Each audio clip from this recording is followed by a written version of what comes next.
Je m'appelle Pascal Bouffin, ça fait maintenant 15 ans que je travaille pour Dior en tant que responsable de l'atelier des mécaniciens modèles. Je suis responsable du montage des modèles, des prototypes et aussi de la coupe. Comme le thème c'est la Grèce, pour cette collection croisière 2022, il y a beaucoup de plissés, beaucoup de drapés, beaucoup de mouvements qui nous font rappeler des bustes grecs en marbre blanc. Aussi la chaleur, beaucoup de tissus dorés, très clairs. Ça c'est un tissu grec qui vient de Grèce, que nous après on fait plisser chez un plisseur. Et après vous voyez qu'il y a des panneaux de plissés qui commencent de l'épaule et qui vont jusqu'en bas. Il y a d'autres qui sont donc coupés à la taille, qui font la jupe. Et d'autres panneaux qui sont après calés sous ce grand panneau sur l'épaule, une fois en vertical et une fois en horizontal.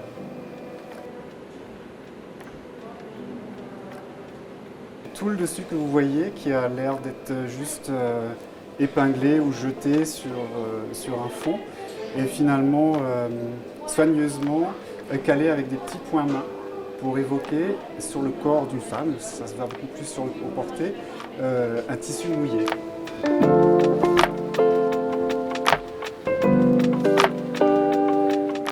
Maria Grazia aime beaucoup la légèreté, donc très souvent quand on fait des modèles, il faut que ce soit toujours très très léger, un peu transparent, très fluide. Donc ça on le sait maintenant, on la connaît maintenant, donc on sait ce qu'elle aime, ce qu'elle n'aime pas. Et forcément donc nos propositions se dirigent vers ça.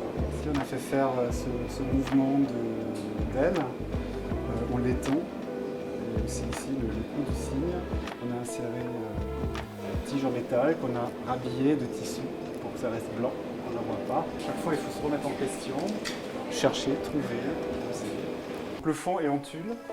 Là, on voit un tulle couleur chair qui ne se verra pas après une fois au porté. On verra que la toile d'araignée sur le corps. Et donc, pour faire cette toile, on prend du tulle argenté qu'on pique, on le ferme comme un tuyau. Et après, il faut donc fabriquer des torsades.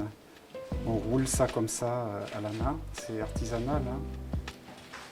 Et puis après, on le vaporise au fer pour bien fixer la torsade, le mouvement. Et comme ça, quand on lâche, ça reste après.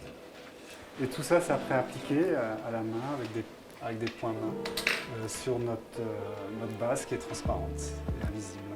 Il y a plusieurs personnes dessus parce que ça, c'est que le haut. Donc là, il y a Stéphanie qui travaille dessus avec une autre collègue. C'est un travail d'équipe. C'est un travail d'équipe et vraiment quand le timing se resserre, il y a vraiment une entraide qui est un peu magique.